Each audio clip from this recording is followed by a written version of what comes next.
Salut Adrien, est-ce que Salut. tu peux nous dire qui tu es? Donc je suis Adrien Rousseau, je suis ingénieur en sécurité informatique et je travaille pour la CNIL. La CNIL? La CNIL à Hackathon? Et oui, c'est important, c'est là ici que les projets se montent et il faut accompagner l'innovation dès le début, dès le commencement des projets. Et on est là pour rappeler qu'il faut prendre en compte la vie privée des utilisateurs, la vie privée des personnes dès le départ et surtout quand ça concerne la santé. Et alors qu'est-ce que tu as vu qui t'a plu et à quel projet t'as dit non, non, ça c'est pas possible?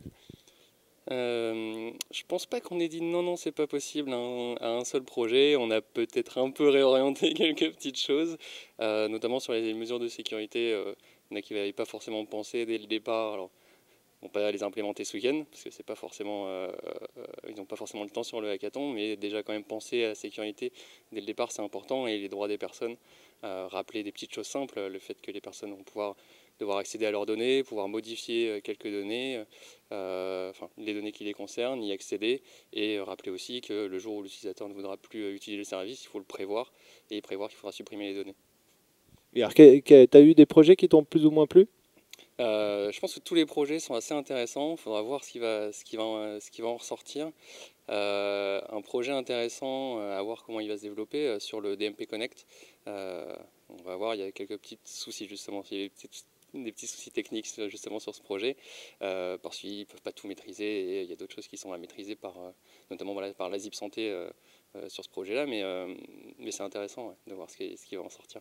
Super. Et toi, qu'est-ce que tu penses de cette démarche de mélanger tous ces acteurs et toutes ces personnes ensemble?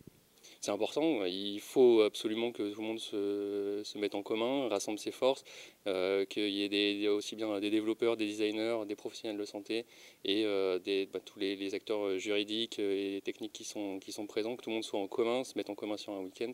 C'est ce qui est important pour que tout le monde comprenne bien les interactions des uns avec les autres.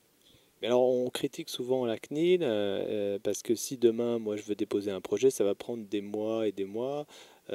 Comment on peut faire face à tout ça? Est-ce que ça peut évoluer du côté de la CNIL? Je sais que vous avez beaucoup de travail, mais pour une start-up qui veut démarrer, si elle veut faire un jeu de test, enfin tester son application sur une cohorte un peu de patients en réel, c'est compliqué. C'est pas ce qu'il y a de plus simple. Effectivement, faut demander l'accord de la CNIL, bien souvent avoir une autorisation de la CNIL avant de commencer le traitement. Ça peut être long parce on n'a pas beaucoup de moyens non plus à la CNIL. Il y a beaucoup de projets qui sont en train de se développer, mais on essaie toujours d'accompagner les gens et donc c'est pour ça que ça peut prendre du temps parce que de temps en temps les projets doivent être un peu modulés, un peu modifiés. Donc on échange. Ça prend un an à obtenir peut-être une autorisation, mais pendant toute cette année, on va quand même avoir des échanges avec les gens, avec les responsables de traitement, pour qu'ils améliorent justement le respect de la vie privée des utilisateurs. Bah écoute, merci Adrien en tout cas d'être là.